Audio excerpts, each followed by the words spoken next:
E está cada vez mais difícil de sustentar a tese de que Bolsonaro não sabia de nada, né? Cada vez vai ficando mais difícil de sustentar a tese que o Bolsonaro estava vivendo num mundo paralelo e que não tinha nada a ver com isso, né? Completamente, completamente.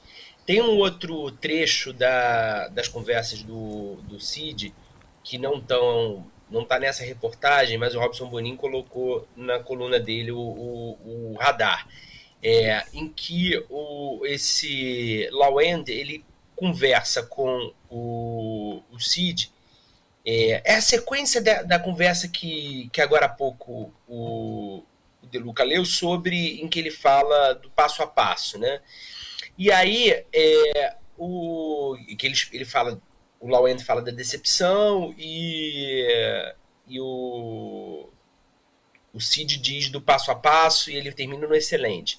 Aí o Lawend coloca: peça por favor para avisarem ao povo que está há 52 dias cagando em banheiro químico, dormindo mal e pegando chuva. Ele merece saber a verdade. Que Deus se apiede dessa nação. Aí o Cid responde: General Heleno esteve aqui. Aí o Lawend: cumprindo o que falou que faria. Bom, aí a gente tem umas coisas para considerar aqui. Primeiro, havia um diálogo, né? A gente pode concluir disso. Havia um diálogo Lawend e General Heleno. Ou seja, o subchefe do Estado-Maior do Exército, Lawend, que escreve o que a gente acabou de ler, abertamente golpista, sem menor condição de continuar no Exército, ele tinha uma conversa com o general Heleno. O general Heleno disse a ele, prometeu a ele que faria algo e cumpriu ao ir visitar o Bolsonaro. Certamente era ir falar com o Bolsonaro. O que o general Heleno disse ao Bolsonaro, não adianta a gente perguntar ao general Heleno, porque se tem uma pessoa que eu não tenho uma fagulha de medo de chamar de mentirosa, é o general Heleno, porque eu tenho provas factuais de quem cobriu durante 4 anos o governo Bolsonaro, que ele mente descaradamente. Já desmentiu o general Heleno, virou um esporte quando eu cobri o governo Bolsonaro, desmentiu o general Heleno. Então ele é um mentiroso, não adianta a gente perguntar isso para ele. E agora, tem que se descobrir qual era o papel desses generais nessa história. Tem um ponto que o Lawend fala na conversa dele, se referindo ao outro militar, que diz que de divisão para baixo todos estão com Bolsonaro. Né? É uma referência ao general de divisão, que é um general de 3 estrelas. É o antes de chegar a general do Exército, né? A ser promovido a general 4 estrelas.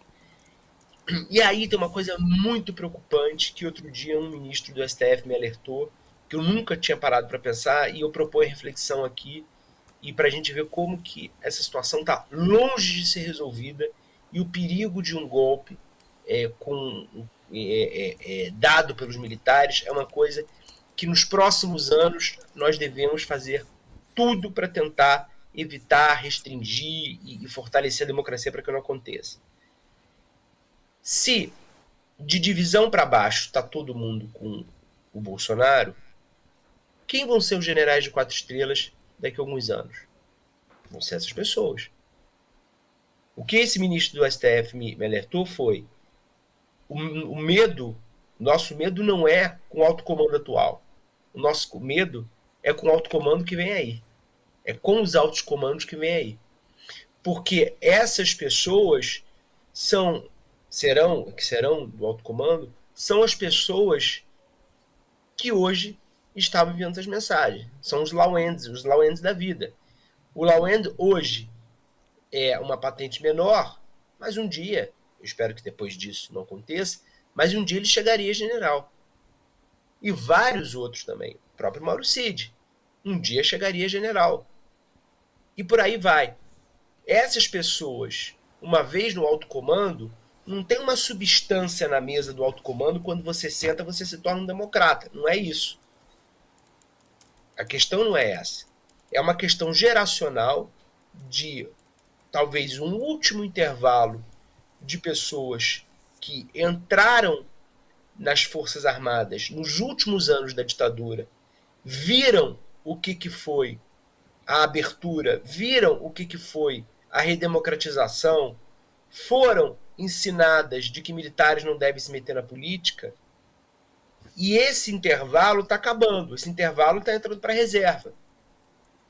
E aí várias pessoas que entraram depois disso e foram, embora tenham ouvido esses mesmos ensinamentos, foram, quando nas patentes mais baixas, contaminadas pela loucura que a gente passou a viver no Brasil de 2013 para cá. E essa escalada golpista que deu no governo Bolsonaro e por pouco não deu num golpe, como a gente está vendo. Então a gente tem uma missão aí para os próximos anos muito grande de colocar, reforçar o quadradinho das Forças Armadas para elas entenderem onde elas têm que estar, punir com perda da farda. Esse coronel Lawende tem que sair hoje dos Estados Unidos. José Múcio, o comandante do Exército, eles têm que hoje chamar esse cara aqui no Brasil. Esse cara tem que ser afastado, esse cara tem que ser aberto um processo hoje contra ele, interno do Exército. Não é esperar a justiça, não. A justiça também tem que fazer a dela. Um camarada desse tem que estar preso, tem que ser preso, não tem outra solução. Ele tem que cumprir pena por ele ter planejado um golpe contra a democracia. E isso tem que ser pedagógico para essas gerações que vêm por aí. Não, conclui, perdão, eu achei que você tinha... Não, é exatamente isso.